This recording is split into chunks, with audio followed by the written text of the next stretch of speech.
அதிகமான பொருள் எதுவுமே சேர்க்காம ஈஸியாக வீட்டிலேயே ஒரு அல்வா செய்யலாமா? இதுக்கு தேங்காய் வந்து அரை மூடி எடுத்துக்கோங்க. அதில் வந்து ஏலக்காய் போட்டு அரைச்சி எடுத்துகிட்டு அதோட பாலை மட்டும் தனியாக எடுத்து வச்சுக்கோங்க. எடுத்து வச்சுக்கிட்டு அது கூட வந்து கார்ன்ஃப்ளவர் மாவு வந்து 2 ஸ்பூன் வந்து ஆட் பண்ணிவிட்டு ஒரு அரை கிளாஸ் தண்ணி ஊற்றி நல்லா மிக்ஸ் பண்ணி வச்சுக்கோங்க.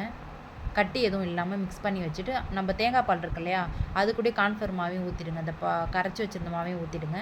ஊற்றிட்டு ஒரு ஸ்பூன் வந்து நெய் ஆட் பண்ணிக்கோங்க. உங்கள்கிட்ட பாதாம் பிஸ்தா எது இருந்தாலும் ஆட் பண்ணிக்கோங்க. என்கிட்ட முந்திரி மட்டும் தான் இருக்குது, அதை ஆட் பண்ணிவிட்டு நம்ம மிக்ஸ் பண்ணி வச்சுருந்தோம் இல்லையா தேங்காய் பாலும் கார்ன்ஃப்ளவர் பாவும் மிக்ஸ் பண்ணி வச்சுருந்தது அது கூட ஊற்றிக்கோங்க. கொஞ்சம் நேரம் வந்து லைட்டாக வெந்ததுக்கப்புறமும் சர்க்கரை வந்து உங்களுக்கு தேவையான 2 டேபிள் ஸ்பூன் வந்து சர்க்கரை ஆட் பண்ணிக்கோங்க. கைவிடாமல் கிண்டிக்கிட்டே இருங்க.